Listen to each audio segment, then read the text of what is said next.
94XO, it's Moni XO. You are about to tune in to an exclusive interview with Chris Grindz. The grind don't stop. Stay tuned. You're watching 94XO. So what's the backstory behind Chris Grindz? Chris Grindz is somebody who is a rapper and a skater. I mean, the word grinds is like a double entendre, basically, because you grind on a skateboard. I mean, like, you know, if you're on your hustle, you're grinding. So, like, those are the two parts that make a, you know, Chris to the, you know, yeah, skateboarding and getting money, you know, that's what it is, Yes. really. So what made you decide that you wanted to get into music? My dad always had me in studios and stuff. He was a singer and stuff. He passed, but yeah, I always used to be at rehearsals and be in the background, chiming in when I shouldn't be. Yeah, so like that, and eventually transitioned to like rapping, cause I couldn't sing better than my dad. I wanted to, but nah. So did you want to be a singer first or a rapper, or just? I mean, I just liked music first. Really, like I could carry a tune, so I mean, like I'll be chiming in, like singing wise. But I think like when like I got like in middle school or like the very end of elementary school, I wanted to be a rapper more because I think Eminem made a new lane, so you didn't have to be like, you know what I'm saying, a super gangster to be rapping, so it made it more susceptible as a kid to be, okay, I'm a rapper, you know? Now, when did you start skateboarding? Because I really want to talk about the connection between your music and... I started skateboarding the same time I started rapping. It was in the 5th grade, and it was a cool, wondrous time, but I didn't know how to do any tricks when I was skateboarding back then. Like, I was just riding it. I started to skateboard because I got a video game back in the day. My mom, if you used to go to Blockbuster when you were a little bitty kid, you know, we got the little video games from Blockbuster, and we got this Tony Hawk game, and I played it, and I thought it was fake. Like all the video games I played, you know what I'm saying? It's just a video game, and then like I seen somebody do something in real life, and I'm like, oh snap, that was a kickflip, and it like registered in my head, and I was like, it's real. And then like after that, it made me intrigued, and I wanted to like, you know, skate. And I would always be like freestyling at my school, like on a bus or stuff like that, you know. So it kind of went hand in hand. Yeah. And say with your style, so what do you think makes you so unique compared to everybody else? What makes me unique?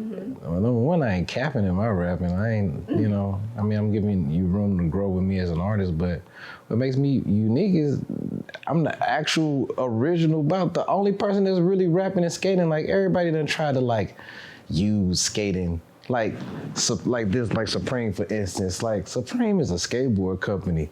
Nike SBs are Nike skateboarding shoes, but the hype beasts love the skateboard culture. They love our drip, but if you hand them a skateboard, they can't do nothing. That's the equivalent of being white and you want to be a rapper for real. I'm just as offended by anybody that's, you know, trying to mooch off a skate culture, but you can't even, you ain't nothing in the skate culture. That's why I put Nike Turbo on the project. We was at South by Southwest and I had my skateboard with me and it was a Thrasher event. And he asked to see my skateboard and he hit a kickflip on my shit. And I was like, oh, he hit a kickflip on my board. And I was like, oh, I'm gonna put this dude on the project because like he understand, you know, see, they used to skate, him and Jizzle Buck, they used to skate, you know. So like, yeah, it was like, all right. I don't like people that's kind of like, I'm not gonna say I don't like people that don't do that. I don't like that they do that. Like, if it's not you, don't do it, man. You know what I'm saying? If it's something that you want to be a part of, that's not saying that you can't do it, because there was a time where Wayne didn't skateboard, and I was like, man, Wayne started skateboarding. I'm like, man, Wayne can't skate for real. Why are you trying to get into this lane? But Wayne's been skating for like 8 to 10 years now. He started doing it, he liked it, he stayed committed to it, he's skating with people that, you know, I mean, of course he's skating with pros because he's a celebrity and whatnot, but the point is, he's not just wearing a Thrasher t-shirt and a pair of Vans and posing for a picture. Yeah, it's not just an image. At one point, people were just trying to say that was his image, but he's adapted it to his lifestyle, and I respect that. For sure. Now, how do you remain relevant? So you've been a Slumfest Award winner. You've been doing music for a while now. How do you try to maintain relevancy with all the different trends changing and trying to make sure that you keep your own image and own style that you want, you know, to make that or keep that going? So how do I stay relevant? I mean, I just say it's just staying active. You got to be in tune with who the new artists are, who's trying to do stuff. You got to work with new artists. That's how you stay relevant.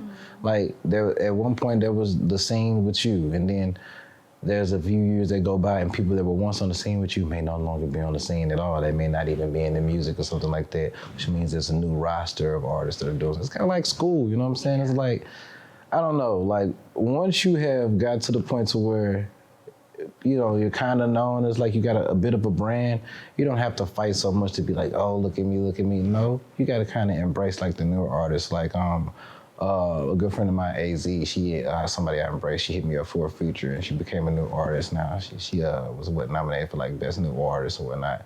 We were just hanging out with the best new artist last night. We was hanging out with Nando. Shout out to Nando. Nando's really dope.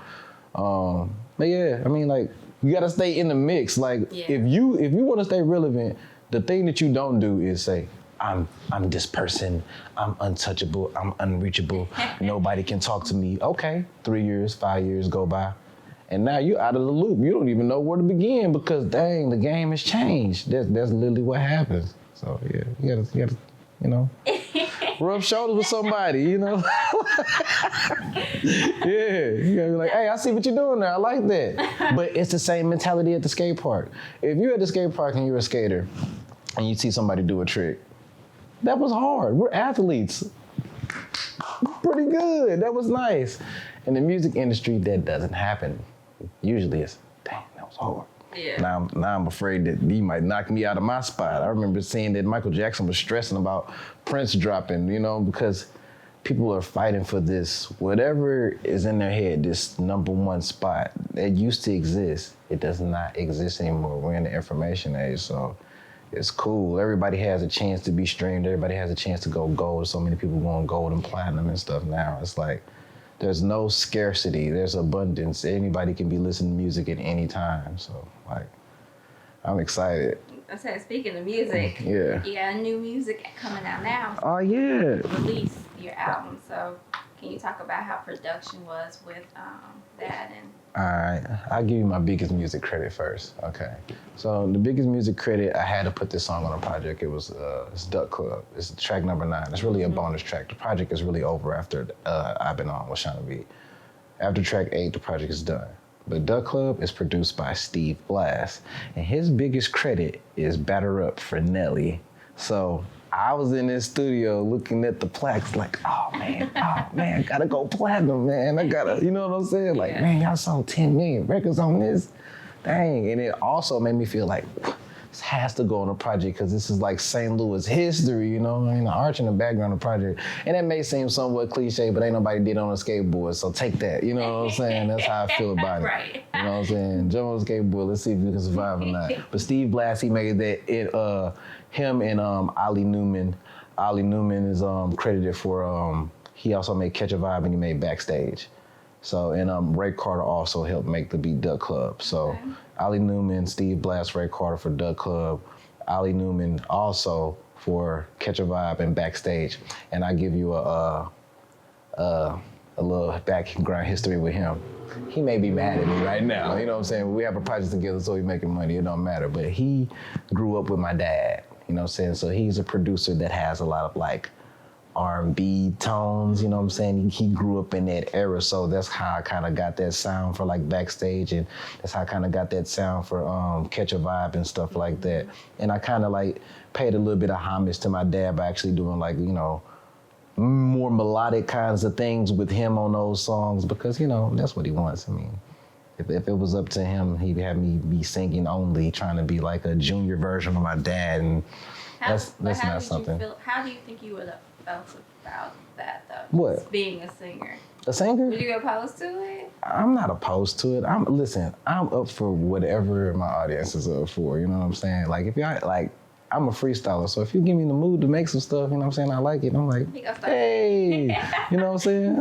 But I mean, if you notice on my project, I only be singing like when I'm depressed. I be sad. I be like, yeah. But I think that's it. Wait a minute. No, that's not everybody. We were talking about the producers, right? Yeah, just production. Young Jinx. My boy Jinx, he made Righteous featuring DJ LaVille, and he made I've Been On with Shauna B. He made some bangers. I got him from the last project too. He made Father originally from the Danger Room. And then Trippy Dude, he made Out of Order. He's last credited for my last project. He made Panic Meter 2 on my last project. So this is a very different kind of vibe for him, for me to switch it up like that. And the last track, well, not the last track, but the track I didn't mention is Targets and Grew Up a Lot was made by Unknown. That's my boy. His name's Ali too, you know what I'm saying? So I don't know, you know what I'm saying? God might be with me on this one. And Lips, he made All Right with Nike Turbo. And like, I almost thought that he stopped producing or something like that. He was the hardest person to contact. Like, man, I got a big record, man. I got somebody on the record. You're not gonna believe it, man. Like, don't give up. And like, it took so long to find him. He was so happy I gave him his credit though, you know what I'm saying? Like, damn, I'm so happy they have a point on the album, man. It's like, yes. So like, yeah. I'm excited about all the producers. All of those producers are St. Louis producers. Like this whole project was St. Louis old because I mean after this, I got to do other stuff. So like all the producers are St. Louis. The person that made the artwork, shout out to Real Brody. Oh, that's dope. Yeah, you know that? Oh yeah, you made the artwork, big boy art. Yeah, that's my guy. He actually he threw a party at my skate shop at the time. I had a skate shop in Maplewood, and we did a party for Lil Wayne's Carter 5 release and stuff. It was pretty dope. Yeah, he liked that, you know what I'm saying? It was tight, but yeah. He's a good guy, man. He makes good art. But everything was St. Louis. It was a St. Louis art piece in a time of tragedy. And hopefully it motivates people to understand that the grind don't stop, man. Like, my last project, I think I was talking more so about the civil unrest and things like that. I didn't want to like make music without acknowledging that life is kind of messed up, guys. You know, it's things that we got to do. So with this project, I kind of let them know within that space, that doesn't mean just protest for 500 days straight and you ain't making no money, bruh. The grind don't stop. Them bills keep coming up, bills keep coming up, bills keep coming up. Baby gotta eat. You know what I'm saying? So in the midst of whatever you're, protesting, in the midst of whatever adversity that you fighting, that don't mean the machine stop. The grind don't stop. So it's just, hopefully it keeps people focused. Yeah, for sure. You know, that's one of the messages in that thing. It's a lot of messages. It's a lot of real stuff on that project came from a very vulnerable place. Now I'm curious, how was it working with the different people that are featured on the album when it comes to having them, I guess, see your vision for what you were trying to create with it? Well, how was it working? So you want to know who was the easiest to work with and the hardest? DJ LaVille? Yeah, and Turbo, and who else was on there? Shauna B. Okay. Like, how was it with them when they had to submit, their stuff in, and you're like, okay, this is how I see this song going. Like, how was it working with them? Well, I'm gonna just say it like this. I'm kind of old school with mine. Like everybody that featured on my project, we met up in person. Okay. We met up in person. We came up with the idea, and then we met up in the studio, and we got it done. Like our first time doing a track, we got to be in person. Mm-hmm. Like, I understand everybody on this internet stuff, and I'm gonna just shoot you the verse. Send it to me. No, we ain't doing that. I'm not doing that because that defeats the purpose of the whole artistry. You know what I'm saying? That makes it more like a hustle. It's like, hold on, this is us in the studio. Boom. This is us coming up with the ideas. Boom. Look, we got something that works. You know, you want to show people somewhat of a process. You don't want to be like, oh yeah. You could have just said anything, Maybe I didn't agree with what you said. It's DJ LaVille. He came in the studio, and I think he was late. Maybe he was late. But he's always fashionably late though. It's not like a bad thing because he had a session like right after me, so it felt like it's like whatever. I'll pop up. You know what I'm saying? But he's very melodic himself too, and he uses like deeper tones and whatnot. But yeah, that's my boy. Me and DJ got, he got some records, you know what I'm saying? I call him DJ. We cool like that, you know what I'm saying? But Nike, he came in like he got in and out. That's the trap demon. We was in the middle of the session. He popped up. He was like, "Oh, what's good, Grindz? Boom, boom, boom, woo, woo, woo." He was like, "All right, what? Already? You ready to put me in?" He punched in. He did that thing so fast. He did. Hey, he did it like some of the celebrities that we be hearing about on different interviews. Like, I'm like, okay, you're your Lil Wayne type time right now. But he probably was hustling because the grind don't stop. That was a great example of the grind don't stop. He was like, boom, okay, you in the session already right now? You on the South? All right, bet. I'm in the area. I'm about to slide up. You ready for me? Came in there, boom, knocked it out. He ain't wait around to hear nothing get mixed. He made sure he got his ad-libs right, make sure he got his verse right. He got up out of there. So you know what I'm saying? saying? Shauna, hers was the hardest feature to get. This project was done a year prior. It's supposed to come out November last year. You know what I'm saying? Shauna got in an accident. Like she came over. She was sitting right here where he was at. She came over with that hook. That I've been on. I was like, that's it. I'm like, that originally was gonna be the intro of the project, but it kind of seemed like, if that was the intro of the project, it would have seemed like too braggadocio. Like, I've been on already, I don't need nobody. Like, nah, you know what I'm saying? You wanna subtly let them know, like, yeah, we kind of already been doing this thing, you know what I'm saying? Y'all trying to figure out. And I feel like I've been on as an independent ode. Like, if you're an independent artist in any aspect, it doesn't have to be music, you can be writing books, you can be painting pictures, whatever it is. If you're a creator, and you're creating independently and you're not looking for somebody to fund you and then, you know, finesse you because that was just an advance on what you possibly could make. Like, it gets deep. It's a crazy game, I'm trying to tell you. If you're one of them kind of people that's independent though, that should motivate you 100% to be like, there is no spoon. I've been on. You waiting for somebody to put you on. Nah, man, you on it all the time. You don't get no practice life. You don't. There's people looking at you on Instagram, wherever it is, it's just a bigger platform. Are you ready for TMZ yet? You getting embarrassed over Facebook posts. These little measly 30 people, they don't mean nothing. It's gonna be 30,000 with something bad to say about you if they don't agree with you. You know what I'm saying? I ain't gonna name no names, you know what I'm saying? I know somebody that might have accidentally shot somebody in the foot that's going through it right now, you know what I'm saying? You know? For real. Okay, well, I want you to tell everybody where they can find the project and all your other music, because we're gonna do the Cause of Rage in a second. So I want you to tell everybody where they can stream the album. It's Chris Grindz, Grindz, and it's Grindz with a Z, because you gotta grind to the end. Because the grind don't stop. You gotta see it through all the way. Hashtag the grind don't stop. Hashtag the grind don't stop. But yeah, you can find me on Twitter, you find me on IG. My name Chris Grindz for everything, except for PlayStation. If they want that work on PS4, hit me up at Confiscated. You know what I'm saying? Okay, we're gonna answer these questions. So I'm gonna pull out 3 questions for you, and you're gonna answer them the best way that you can. They are random, so please be open-minded. They're random. You got an easy question. What's your favorite holiday? That's not an easy question. My favorite holiday is National Go Skateboarding Day.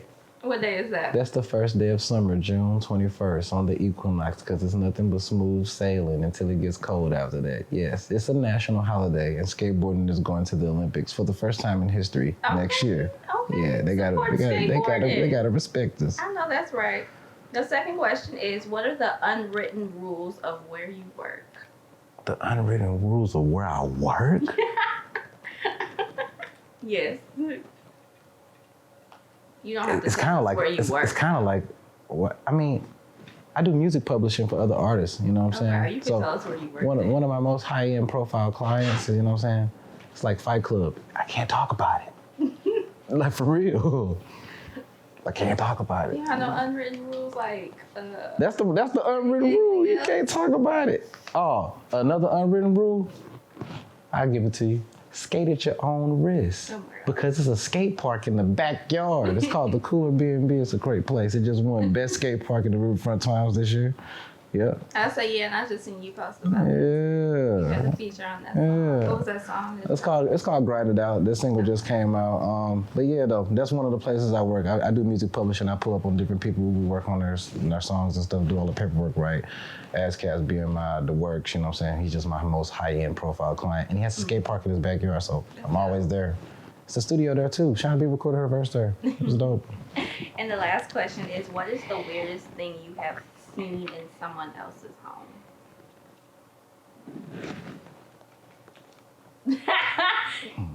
Why? Why you ask that question? Appropriately, what is the weirdest thing? Appropriately? I feel like look, The weirdest thing that I seen in somebody's house was a lot of black wood knots. Like, you know what I'm saying, black carved wood knots in Florida, in a white man's home. Like they were collectibles. It disturbed me a lot because Black Lives Matter. And I think that he was, you know, on some other type of time. Like that was weird. Like, he ain't had no black friends. He ain't know nobody black, but you got these black collectible wood knots. I ain't messing with that. You know what I'm saying? That was weird. Don't you think that's weird? Yeah, it's so funny that these questions bring out these weird answers that I don't expect. That was weird. But yeah. Okay. I ain't like that. Okay. Just caught me all the way off guard. Now that you dropped the album, are you working on anything currently? You know, the way society is now, people always expecting something to drop, you know, every day, every week. Of course. So, like, you know what I'm saying? I'm a two-headed coin. First and foremost, I'll be hosting the Red Bull contest. The Red Bull Cornerstone contest is happening October 24th. It's at the Skate Laborious. It's a church on the north side of St. Louis. And when you open it up, it's a big, fat skate park. It's amazing. It's like skateboard heaven. It's dope. Hosting the contest there. And, you know what I'm saying, from there, I guess, I got a couple of features that are in the works. There's some people that's dropping. I mean, like, I'm not just gonna say that there's another project I have projects, you know, I'm not gonna, you gotta get the streams up first. Yeah. I mean, Dylan Brady is a producer of mine who made Facade. We have a whole EP that I never dropped, you know, and he's just made a beat for Rico Nasty, like Charlie XCX, and like some very high profile people, you know. He's pretty. So he'll probably randomly drop that one. I'm gonna randomly drop. We're gonna just drop singles and stuff, you know what I'm saying? So just stay tuned and stay tuned because videos are coming. Videos before we go to the next thing, of course. What did you say? I think. Yeah. Yeah. All right. Well, let everybody know they can find your music again and social media platforms. Apple, Spotify, Tidal, Chris Grindz. That's what it is. Yeah. And I'm Moni XO, and we are out. Be easy. It's your girl, Moni XO, and you just finished a 94XO interview. Make sure you like, subscribe, and comment to our YouTube channel, and follow us on social media platforms. Be easy.